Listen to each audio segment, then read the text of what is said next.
Hey everybody, welcome back to the podcast.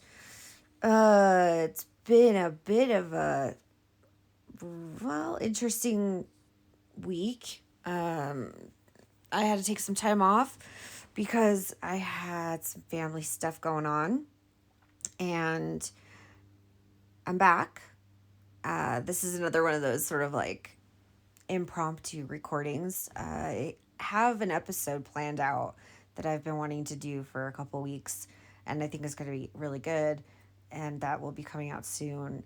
It's regarding the good stuff that happens because of trauma. Because I don't want this to just be all like doomy and gloomy, and because there's also the other stuff that happens, the things that happen to you that are positive because of the negative. So I've got that planned. I think I'm going to record that tomorrow, and that will be much more of a structured situation. But today, it's the topic I want to talk about is the fun things that anniversaries bring. Anniversaries of days that something happened with your toxic person in your life, especially if you're not with that person anymore, and what they feel like. Because yesterday was a really big day for me. So yesterday was September 18th, 2023, and it was the official day that my ex came and picked up his stuff from my house. And it was the last time that he was coming to my home with intention. And the intention wasn't to see me, obviously, it was to get his things. And I was, spiraling and having the whole breakup, stuff going on at the same time. We'd been broken up for, it had been about a month before he came to get his things, because he is one of those types of people that can't do anything himself, basically, unfortunately. And so I had to pack up all his stuff, and I did it really in a classy, nice way. Like, I didn't just throw his shit into a box or a plastic bag. I actually packed his stuff up for him.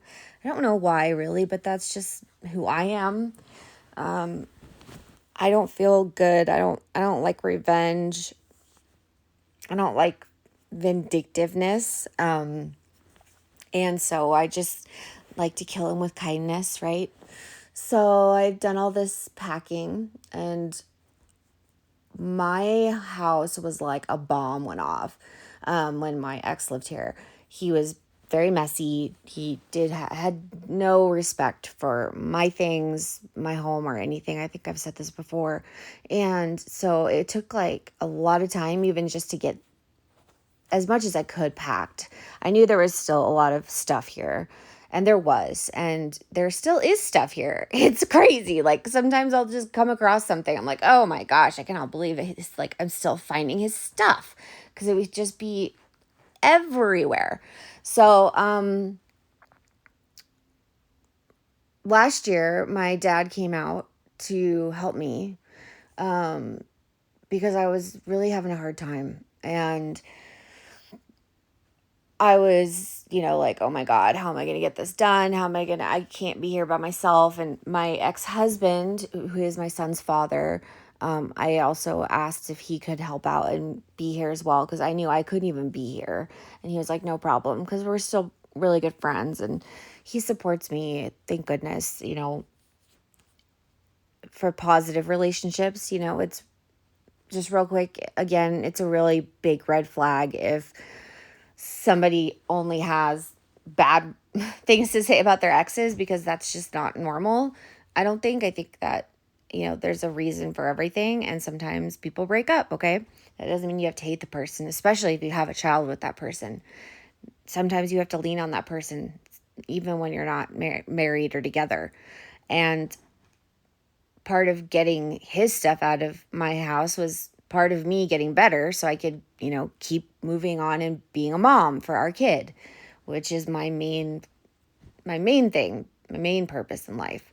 So yesterday, I had to get up and grab my dad to take him to, I don't know, it was like a 30-minute drive somewhere to meet one of his friends because he's in town. And I woke up and I was just like zonked and felt super weird, like almost like kind of hungover. And I don't drink. And I had gone to bed at a pretty decent time. It was a little bit of a rough like time having family in town. That's always kind of like a little exhausting. But this was like funky and I felt real off. And my dad called me at like 8 o'clock. Usually I'm up at like 6, and I felt like I was waking up from, like Snow White or Sleeping Beauty or something, just like from some coma. And I was like, oh, geez, Louise, I'll be there soon. And so I drove and grabbed him, and I brought him back to where my house is because he was staying at someone else's place last night, or the night before last, sorry. And so I got him. My cat is joining us, so if you hear purring, it's my cat Ollie. He says hi. He's a good kitty. Hi. So I looked at the date and I was like, oh God, this is the last. This is why I feel weird, because this is the last date that I can actually like remember having something with my ex. It was like closing the book, and it hit me just how much things have changed in my life. And I got a little bit like emotional yesterday. It was a weird day. I was sad but happy. Like I cried a lot, but I was really happy because if someone would have told me I would be here this time last year, I would have laughed in their face. I would have been like, you're crazy. No. I mean, I've done so much work on myself, and my life has completely changed. I've met someone, I've gotten married, my life is exponentially better, not because, I've met somebody. You don't need to meet someone for your life to improve. I'm not saying that, but I've also worked on myself individually so much. It's just crazy. And so I felt just really kind of out of my comfort zone yesterday. And all of a sudden, like my back spasmed up, and I'm like, oh no, because there's all these things that happen to you and your health when you are in trauma. And I'm like, this is like residual trauma that I still have, that I don't know when it's going to go away or if it's going to go away. I mean, that's why I'm doing the podcast, because I still have it and it's relevant.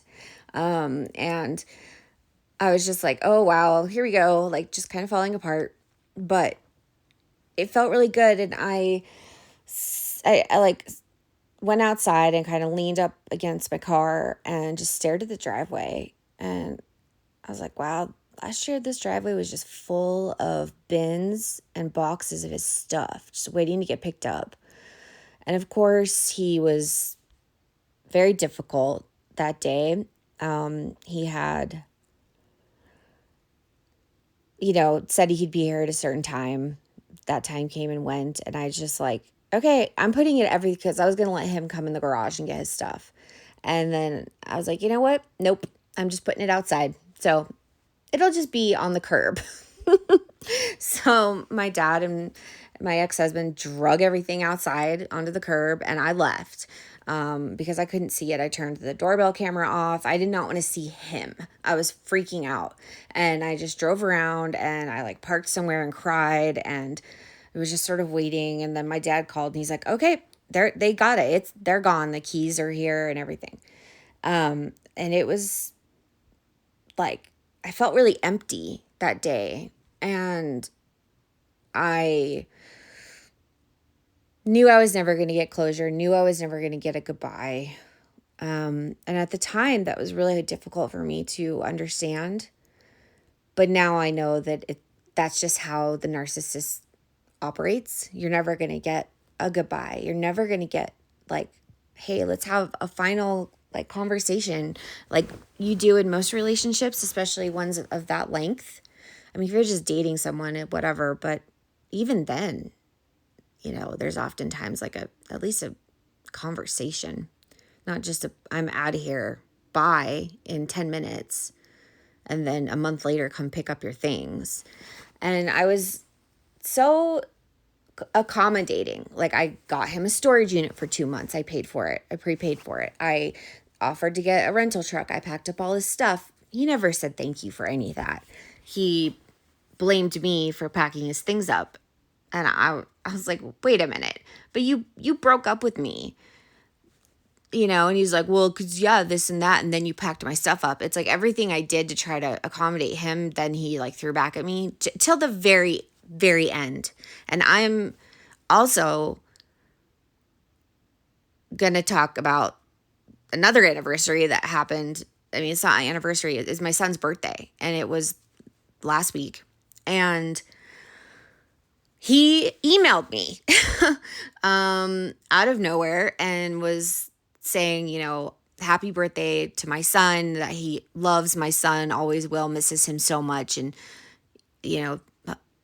said something like, oh, I'm sure he was like the ringleader and of his party and had a great time and all this shit. And I'm like, what are you doing, bro? Like, why are you emailing me on my kid's birthday? How disturbing is that? Like, we have made it very clear, my ex-husband and I, that he is never going to see any of us again, but especially my son. And my son is terrified of the man. And of course, I never said anything to my kid about this because it would have just ruined his day. He would have been so upset.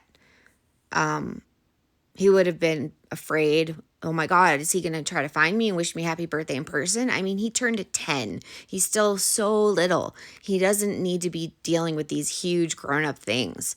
And I, showed my husband and I was like, what the heck is this? And he's like, he's trying to get to you. He's still trying to get to you. He's still trying to control you and control the narrative, even though it's a year later and, he's still thinking about this. And my reaction was just not to react. So I didn't respond. I didn't say anything.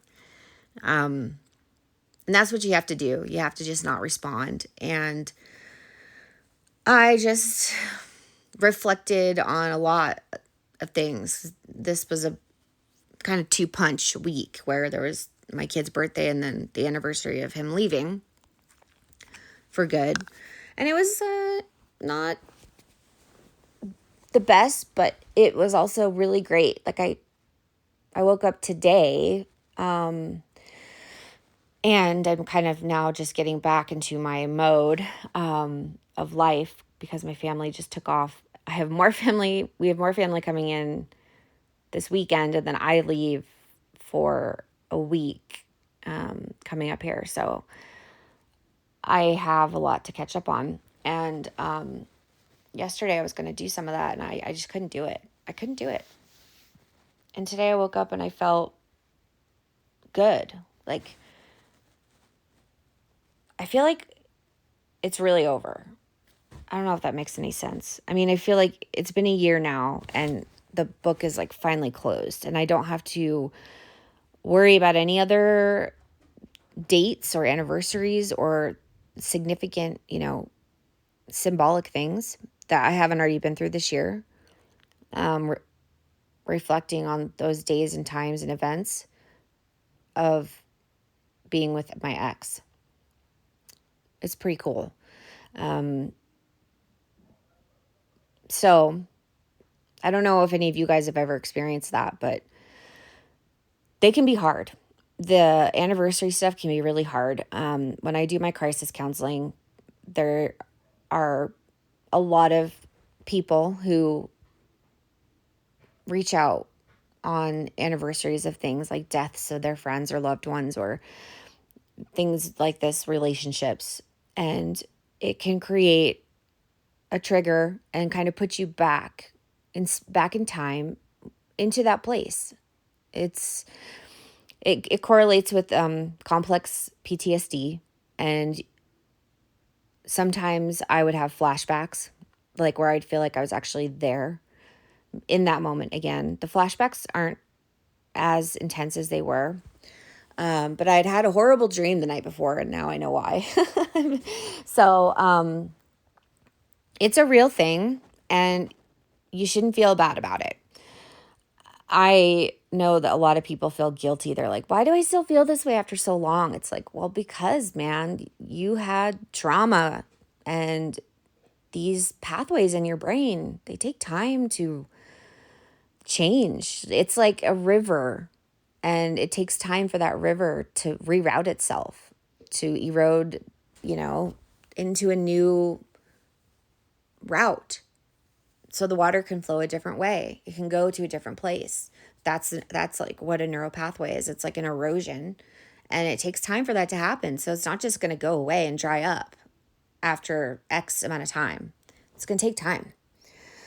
And so for me, I have the advantage of knowing that stuff just because of what I do for my counseling, and crisis work, and I'm experiencing it.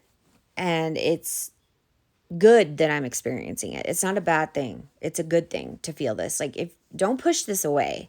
If you're having these feelings, don't push them away because you feel ashamed, or like maybe you are still in love or intertwined with that person or that scenario. That's not the case. It's just simply like a memory, and it's a significant time that sort of forces you to remember things. You can go day to day and have moments during the day where you are faced with those, but an entire day, let's say Christmas or something, or your birthday or something like that, where maybe somebody really fucked it up for you, it's going to take a while for that memory to fade and to fill that day with new memories. So yesterday, I said, I'm going to have a new memory tonight or today. And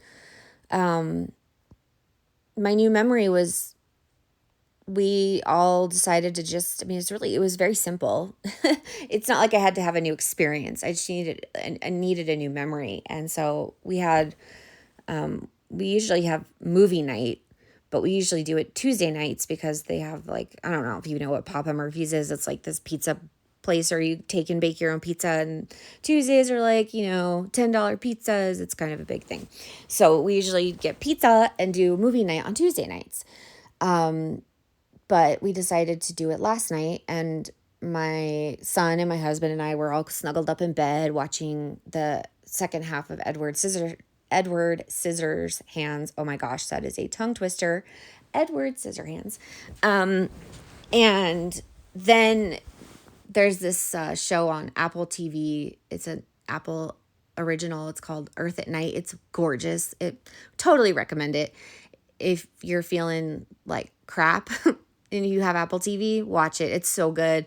And my son was like, I don't know if I want to watch this. This looks lame, Mom. I'm like, just give it a shot. And my kid was like, oh, this is so cool, because it's really cool. And I looked up at my husband and I smiled, and he smiled back at me. And, my kid went to bed. It was a school night. He went to bed early. And then my husband and I had our own time together just to connect and enjoy each other. And I felt so good when I went to sleep last night. I was just like, oh, that's love. Like, this is life. This is the life I want. So I made a new memory, and I'm happy about that.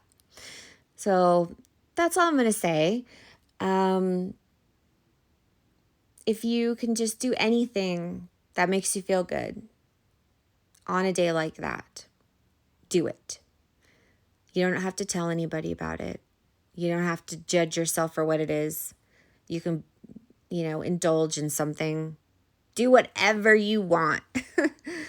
But don't feel bad about having emotions or having these funky, weird feelings or being off that day. Totally normal and very powerful. Trauma is so powerful, and it lives for a long time. The life expectancy of trauma is pretty good. So, you can bet your ass that you will be having some feelings, especially on days like I had yesterday.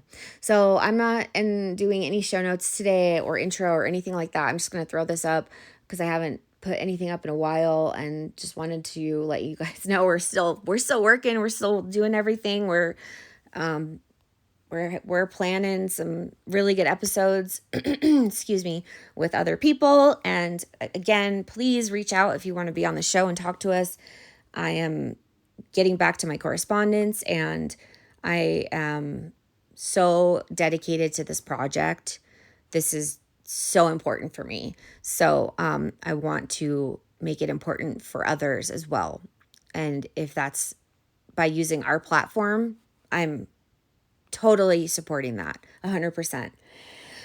So, yeah, this is just a little bonus episode with a little check in. I hope everyone is doing well. And I will have that other episode about, the good stuff that trauma can manifest in your life, because I think it's really important to talk about that and not just all the bad shit.